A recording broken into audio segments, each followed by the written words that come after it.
है पात्र के संयोग से जल गर्म हो जाता है और जल के संयोग से अन्न गल जाता है। लेकिन विचार करो, उसी अन्न के बीच में एक पत्थर का टुकड़ा रख दो और फिर आग जलाओ। आग का संबंध पात्र से होगा, पात्र का संबंध जल से, जल का संबंध उस पत्थर के टुकड़े से। क्या पत्थर गलेगा? नहीं गलेगा। आग जलाते जलाते तुम्हारी जिंदगी बीत जाए, वो पत्थर गलने वाला नहीं है। क्यों? बोले पत्थर निर्विकार है, आत्मा निर्विकार है, इसलिए आत्मा में किसी प्रकार का कोई विकार नहीं होता। आत्मा निर्विकार, शुद्ध, बुद्ध, मुक्त, कूटस्थ है। फिर तो जड़ भरत जी के चरणों में ऋषभ को राजा रहुगण ने प्रणाम किया और कहा, महाराज आप बड़े कृपालु हैं, अब आप कृपा करके ये बताओ कि ये ऐसा ज्ञान, ऐसी दिव्य ज्ञान की स्थिति मनुष्य के जीवन में कब और कैसे आती है, इसका उपाय क्या है? तो श्री जड़भरत जी महाराज ने कहा कि रहु गणैस्तत् तपसा न याति। हे रहुगण, कितना भी कोई तपस्या कर ले, लेकिन ये ज्ञान, ये दिव्य आत्म अनुभव की स्थिति तपस्या से नहीं होती।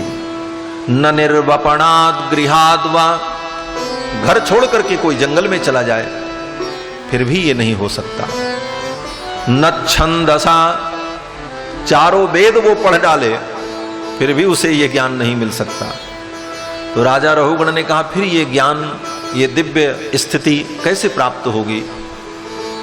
तो जड़ भरत जी ने कहा, बस एक ही उपाय है। क्या? बोले बिना महत्पाद रजोभिषेकम, महापुरुषों के चरणों का आश्रय ग्रहण करना पड़ेगा। महापुरुषों के चरणों में जाकर के उनकी सेवा करोगे, उनके चरण रज का तुम्हारे मस्तक पर अभिषेक होगा, उनके चरण रज की तुम्हारे ऊपर वृष्टि होगी, तो तुम्हारे हृदय में ज्ञान की सृष्टि हो जाएगी, ज्ञान उत्पन्न हो जाएगा। ज्ञान को प्राप्त करने का, भगवत भक्ति को प्राप्त करने का यही साधन है महापुरुषों की सेवा। नारद जी भी यही कहते हैं। नारद जी महाराज भक्ति सूत्र में भक्ति की प्राप्ति के साधन का निरूपण करते हुए कहते हैं कि महत् कृपयैव भगवत कृपालेशाद्वा। महत् कृपयैव, महापुरुषों की जब तक कृपा नहीं होगी तुम्हारे ऊपर, तब तक तुम्हारे अंदर भक्ति का प्रादुर्भाव, ज्ञान का प्रादुर्भाव नहीं होगा। एक ही साधन है कि महापुरुषों के चरणों का हम आश्रय ग्रहण करें, उनकी कृपा हम प्राप्त करें। और महापुरुषों की कृपा प्राप्त करने का उपाय क्या है? बोले महापुरुषों की कृपा प्राप्त करने का एक ही उपाय है कि अभिमान से रहित होकर, विनम्र होकर के हम उनके चरणों का आश्रय ले लें। बस यही साधन है। श्री जड़भरत जी महाराज ने राजा रहुगण को उपदेश किया। राजा रहुगण वहीं से लौट करके अपने राज्य चला गया। जड़भरत जी महाराज भगवान का स्मरण करते हुए चले गए। इसी प्रकार से जड़भरत जी महाराज ने परमहंस वृत्ति से रहते हुए अपने जीवन को पूर्ण किया है और फिर एक दिन अपने शरीर को छोड़कर भगवत धाम पधारे। इसके बाद श्री सुखदेव जी महाराज ने राजा परीक्षित को भूगोल का वर्णन करके सुनाया। 7 द्वीपों वाली ये पृथ्वी, प्लक्ष, सालमल, कुश, क्रौंच इत्यादि 7 द्वीप इस पृथ्वी पर। 7 द्वीपों में एक जम्बू द्वीप, और जम्बू द्वीप में ये भारतवर्ष, जिस भारतवर्ष में हम लोग बैठे हैं, इस संपूर्ण भूगोल का वर्णन श्री सुखदेव जी महाराज ने राजा परीक्षित को सुनाया। और इसी प्रसंग में सुखदेव जी ने राजा परीक्षित को नरक का वर्णन करके सुनाया। 21 प्रकार के नरक का वर्णन करके सुनाया। कौन कौन से नरक? बोले असिपत्र वन, कुंभी पाक, लाला भक्ष, सूकर मुख, ये सब नरक के नाम हैं। 21 प्रकार के नरक का वर्णन किया। कौन सा पाप करने पर व्यक्ति को कौन से नरक की प्राप्ति होती है। सुखदेव जी ने कहा, राजन, यस्त्विहि वा उग्रह पशून् पक्षिणो वा प्राणत उपरंधयन्ति तमपकरुणं पुरुषादैरपि विगर्हितम् अमुत्र यमानुचराः कुंभीपाके तप्त तैले परिरंधयन्ति। ये श्रीमद्भागवत महापुराण का पंचम स्कंद गद्यात्मक है। यहां गद्य में ही सारी बात कही गई है, संस्कृत गद्य में। सुखदेव जी कहते हैं, राजन, यस्त्विहि वा उग्रह पशून् पक्षिणो वा प्राणत उपरंधयन्ति। जो लोग अपने जिह्वा के स्वाद के लिए, अपना पेट भरने के लिए पशु पक्षियों को मार करके उनके मांस को उपरंधयन्ति, पका करके खा लेते हैं, ऐसे पापी प्राणियों को यमानुचराः, यमराज के अनुचर, कुंभी पाके तप्त तैले परिरंधयन्ति, कुंभी पाक नाम के नरक में ले जाकर के तेल के खौलते हुए कड़ाहे में डाल करके उनको पकाते हैं, प्राण नहीं निकलता। यहां तो आप किसी पशु पक्षी को मारो तो एक बार में ही वो मर जाएगा, जो पीड़ा होनी थी हो गई एक बार में, जितना उसको दुख होना था। उसके बाद उसके शरीर को आप चाहे पीसो, चाहे खाओ, चाहे बनाओ, कुछ भी करो, अब तो गया, जो पीड़ा उसको होना था हुआ। लेकिन मरने के बाद उसके शरीर को कुछ भी करो, कोई पीड़ा नहीं। लेकिन इस पाप के कारण आपको कितनी पीड़ा भोगनी पड़ेगी। बोले, नरक में जाने पर जब जीव को यातनाएं दी जाती हैं तो वहां प्राण नहीं निकलता। यहां तो ज्यादा पीड़ा होगी तो प्राण निकल जाएगा। भाई ज्यादा दुख हुआ, नहीं सह सके तो मर जाएंगे, काम खत्म, अब दुख नहीं है, मर गए तो कौन दुख। लेकिन नरक में जाने के बाद वहां प्राण नहीं निकलता, वहां ऐसा शरीर दिया जाता है यमराज की तरफ से, जिस शरीर से उस दुख को भोगना है, उस शरीर को यातना शरीर कहते हैं। और उस शरीर की विशेषता यह होती है कि कितना भी यातना दी जाए वो व्यक्ति मरता नहीं, वो शरीर छूटता नहीं। क्यों? बोले, यातना भोगने के लिए ही उसको शरीर मिला, उस शरीर से उसको उतना दुख भोगना ही भोगना। कितने लोग कहते हैं, महाराज ये भगवान ने नरक क्यों बनाया, यही नरक बना देते तो पापी प्राणियों को उनके पाप का दंड मिलता तो बाकी लोग देख करके सुधर जाते। ये बात सही है, इसकी व्यवस्था भगवान ने थोड़ी बहुत बनाई भी है, लेकिन सुधरने वाले कोई नहीं है, देख करके भी नहीं सुधर सकते। महाराज संसार में आप देखो कितने पशु पक्षी जीव दुख भोग रहे हैं, कितनी पीड़ा सहन कर रहे हैं। उनको देख करके ये अनुभव करना चाहिए कि इनके कौन से कर्म थे जिस कर्म के कारण इनको इतना दुख मिल रहा है। निश्चित रूप से कोई पाप कर्म होगा जिस पाप कर्म के कारण इनको इतना दुख हो रहा है, ये देख करके विचार करना चाहिए।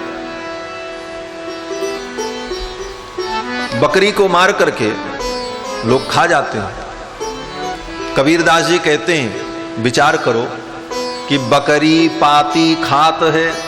बकरी बेचारी कोई पाप नहीं करती, पत्ता खाती है, सूखे पत्ते खा करके, हरे पत्ते खा करके गुजारा करती। बकरी पाती खात है, ताकर खींचत खाल, उसकी खाल निकाल ली जाती है। कोई कर्म होगा किसी जन्म का कि उसके चमड़े तक निकाल लिए जाते हैं। और जो बकरी को खात है ओ कर कौन हवाल, जो बकरी को ही खा जा रहा है उसकी क्या दशा होगी, आप कल्पना करो।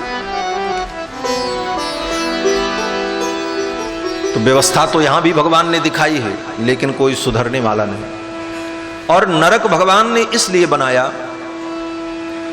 कि व्यक्ति के कर्मों का पूरा पूरा प्रायश्चित्त हो।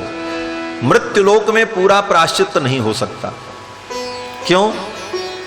बोले, दंड की व्यवस्था तो यहां भी है, लेकिन न्यायपूर्वक दंड यहां नहीं दिया जा सकता किसी को।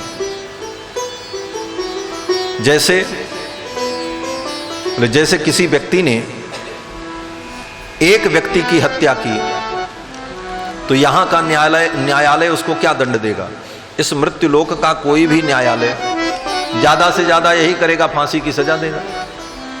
और जिस व्यक्ति ने 1000 व्यक्ति की हत्या की हो उसको यहां का न्यायालय क्या दंड देगा? बोले ज्यादा से ज्यादा मृत्युदंड देगा।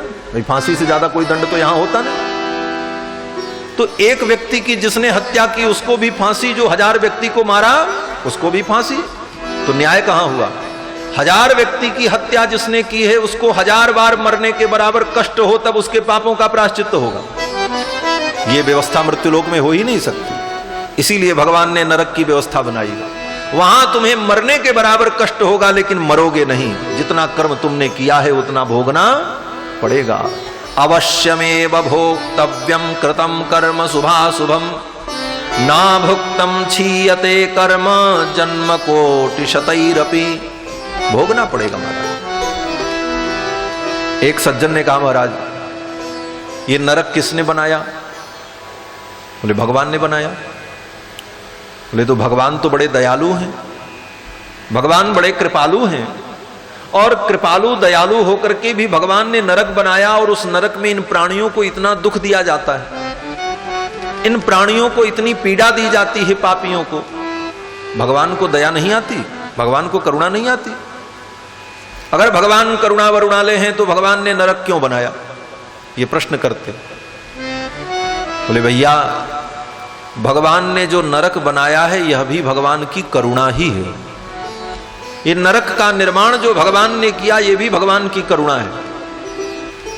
कैसी करुणा है? बोले भगवान देखते हैं कि इस जीव के ऊपर पाप के इतने मल चढ़ गए, इस जीवात्मा के ऊपर पाप की इतनी गंदगी लद गई है कि अब ये थोड़ा बहुत पानी से साफ होने वाला नहीं है। इसको तो अब विशेष व्यवस्था से साफ करना पड़ेगा। जैसे कपड़ा बहुत गंदा हो जाए, अपने से साफ न हो तब उसे विशेष जगह पर भेजना पड़ता है और विशेष पद्धति से उसको गर्म पानी डाल करके मशीन में डाल करके कैसे कैसे धुला जाता है, तब सारे दाग धब्बे मिटते हैं।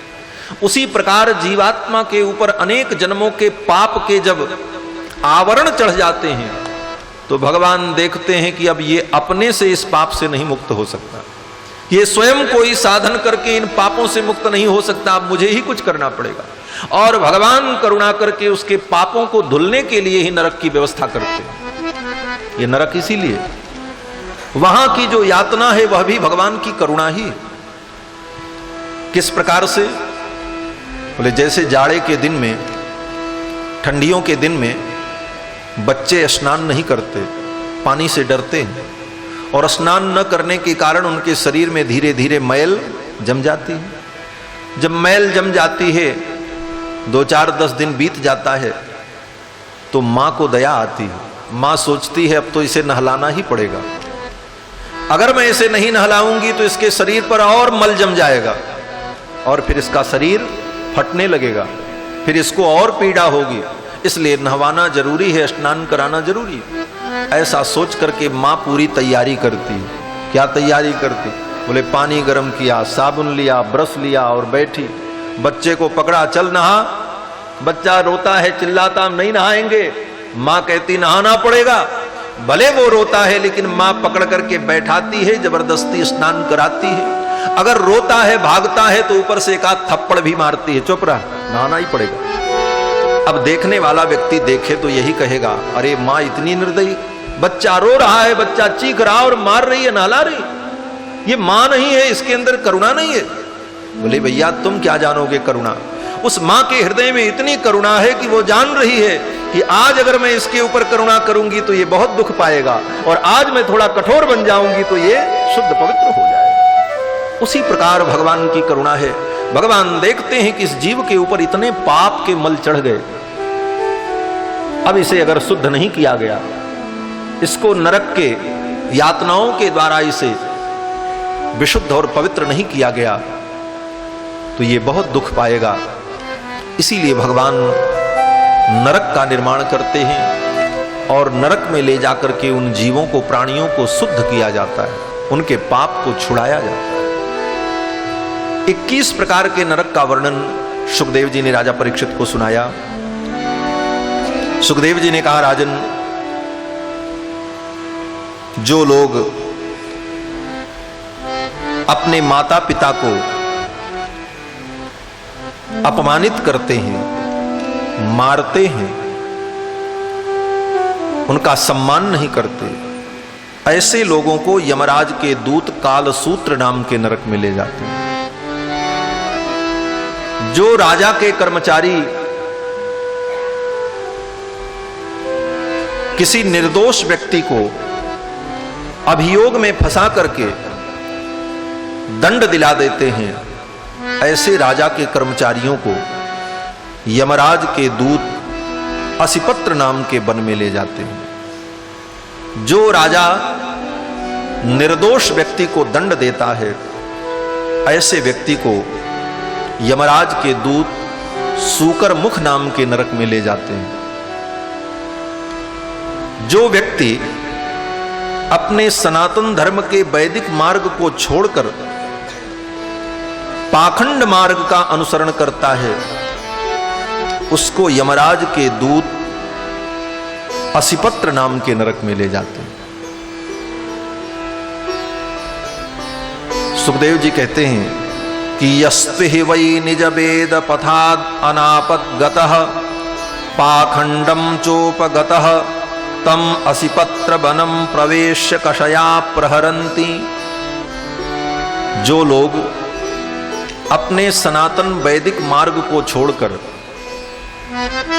पाखंड मार्ग का अनुसरण करते हैं, ऐसे लोगों को यमराज के दूत असिपत्र नाम के वन में ले जाते हैं। ये पाखंड मार्ग क्या है? बोले वैदिक मार्ग को छोड़ करके जितने भी मार्ग हैं सब पाखंड मार्ग हैं। निज वेद पथाद अनापत गतः, वेद पथ को छोड़ करके किसी दूसरे पथ पर अगर चलोगे तो वो पाखंड पथ है।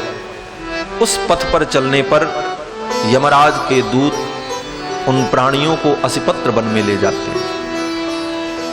और इस समय तो कलयुग है महाराज, कलयुग में ऐसे अनेक पाखंड मत प्रचलित हैं, इसलिए उन मतों से दूर रहने की आवश्यकता है। क्योंकि पाखंडियों ने धर्म के नाम पर अनेक प्रकार के मत और पंथ को प्रकट किया है।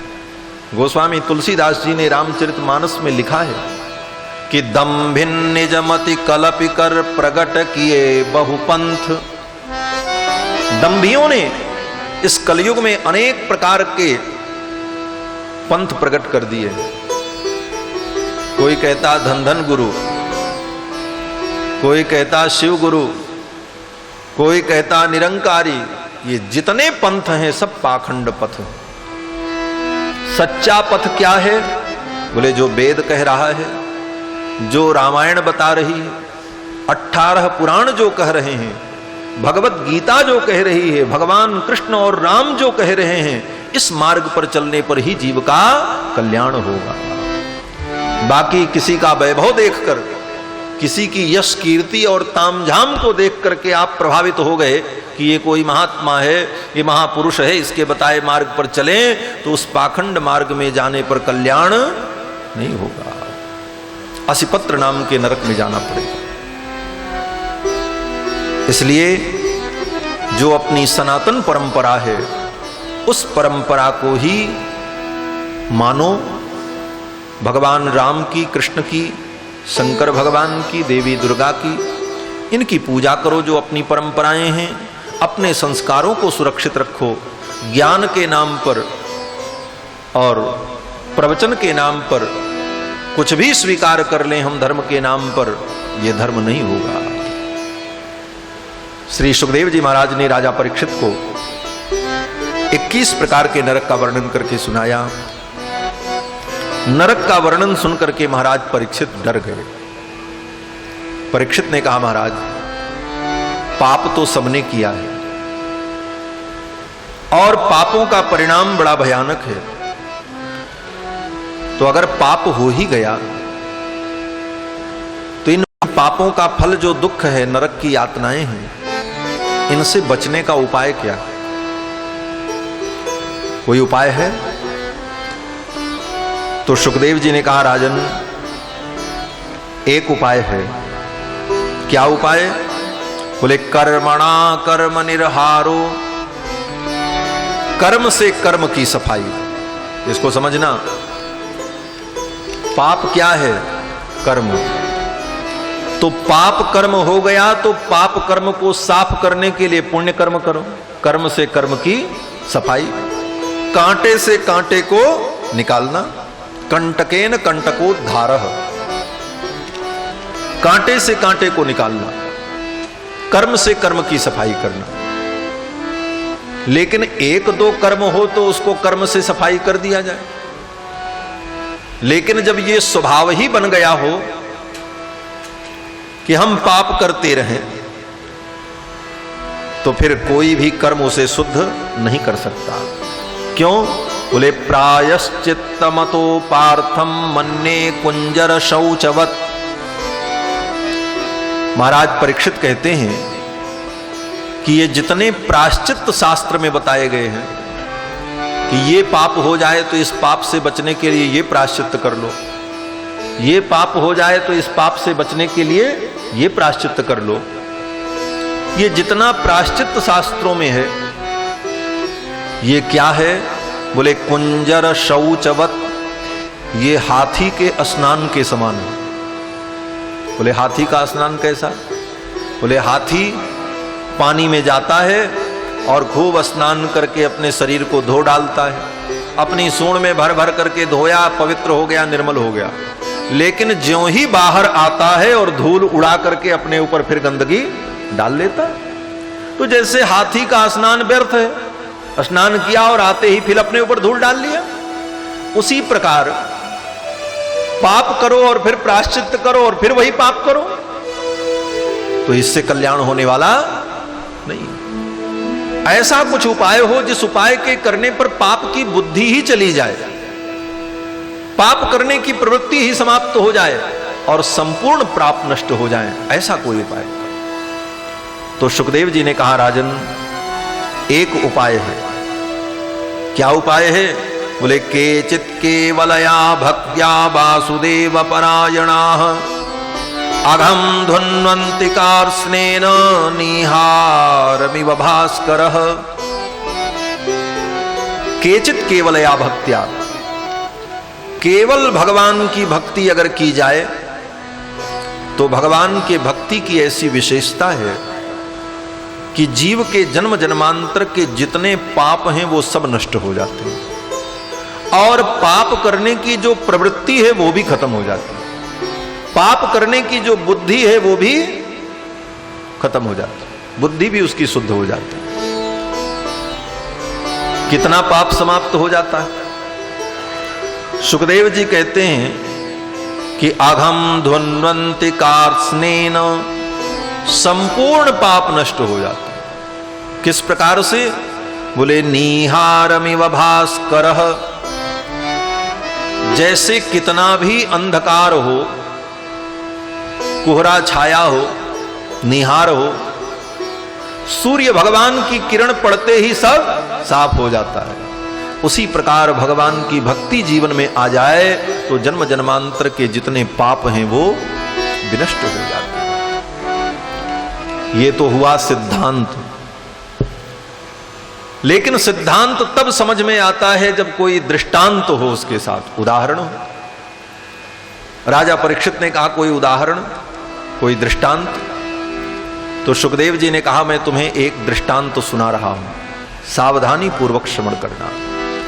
सुखदेव जी कहते हैं, राजन कान्यकुब्जे द्विज कश्चित् दासीपतिरजामिलः नाम्ना नष्ट सदाचारो दास्या संसर्ग दूषितः। कान्यकुब्ज देश में अजामिल नाम का कोई ब्राह्मण था, बड़ा विद्वान था, पढ़ा लिखा था, लेकिन स्त्रियों के संसर्ग में पड़कर वो अपने कर्म से भ्रष्ट हो गया और समस्त प्रकार के पाप कर्म करने लगा। जीवन भर उसने केवल पाप ही किया, अच्छा काम किया ही नहीं। कई बेटे थे उसके, सबसे छोटा बेटा जो था उसका नाम था नारायण। सबसे छोटा बेटा उसको बहुत प्यारा। एक दिन अजामिल बीमार पड़ा, बिस्तर पर पड़ा था, यमराज के दूत उसे लेने के लिए आ गए। यमराज के भयंकर दूतों को देख करके अजामिल डर गया। सपास हस्तास्त्रीन दृष्ट्वा पुरुषान भृषदारुणान वक्रतुंडान ऊर्ध्वरोमणम आत्मानं नेतुमागतान। टेढ़े मुंह वाले, वक्रतुंडान, ऊर्ध्वरोमण, जिनके रोएं शरीर के बाल सब ऐसे कांटे के समान खड़े थे, ऐसे भयंकर यमराज के दूतों को देखकर अजामिल डर गया और अपनी रक्षा के लिए थोड़ी दूर पर खेलते हुए अपने बेटे को बुलाया। दूरे क्रीडनकासक्तं पुत्रम नारायणाह्वयम्। दूर खेलते हुए अपने बेटे नारायण को बुलाया, बेटा बचाओ, नारायण बचाओ। और ज्यों ही अजामिल ने कहा नारायण बचाओ, नारायण शब्द का उच्चारण होते ही भगवान के पार्षद वहां पर आ गए। शंख चक्र गदा पद्म धारण किए हुए पीतांबर विभूषित भगवान के 4 पार्षद आ गए और उन पार्षदों ने यमराज के दूतों से कहा इसे छोड़ करके चले जाओ। अब अजामिल बिस्तर पर पड़े पड़े इस दृश्य को देख रहा था। यमराज के दूतों का भगवान के दूत से संवाद होने लगा।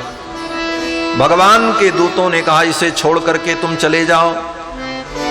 यमराज के दूतों ने कहा ये पापी है, हम इसे लेने आए हैं। भगवान के दूतों ने कहा इसने कौन सा पाप किया है। यमराज के दूतों ने पूरी चार्जशीट दिखा दी, इसने चोरी किया है, हत्या की है, शराब पिया है, मांस खाया है, सारे पाप गिना दिए। भगवान के दूतों ने कहा कुछ नहीं, इसे तुम नहीं ले जा सकते। बोले इसने पाप किया है, इसने अधर्म किया है।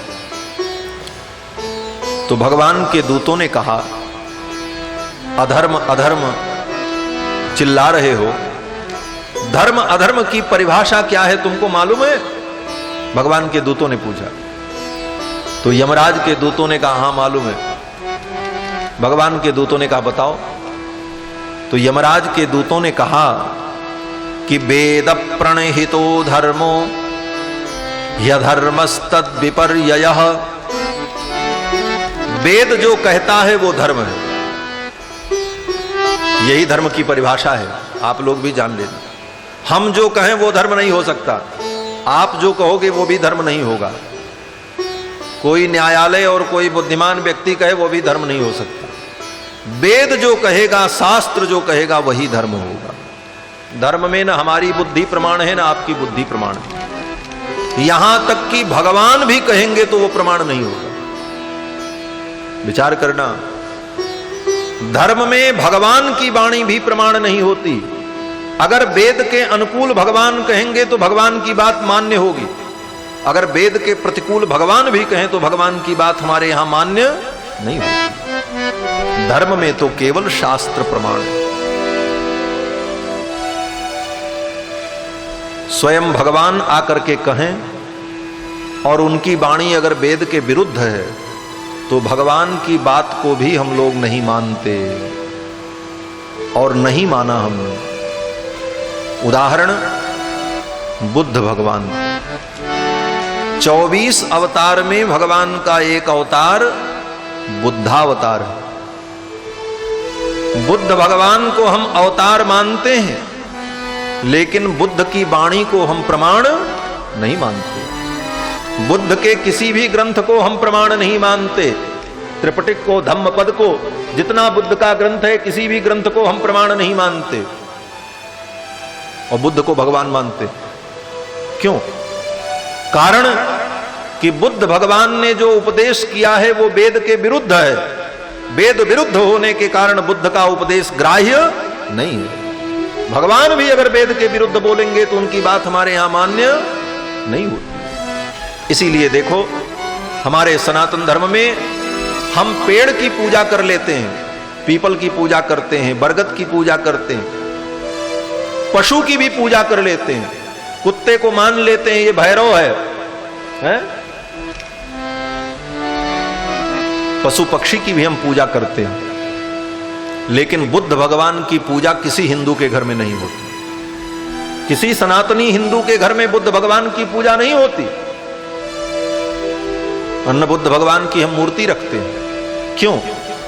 क्योंकि बुद्ध भगवान ने वेद की निंदा की। जिसने वेद की निंदा की वो भगवान ही क्यों न हो, ऐसे भगवान को भी सनातन धर्मियों ने त्याग दिया। तुम्हें दुनिया स्वीकार करेगी लेकिन हम तुम्हें स्वीकार नहीं करेंगे। बुद्ध को सारी दुनिया ने स्वीकार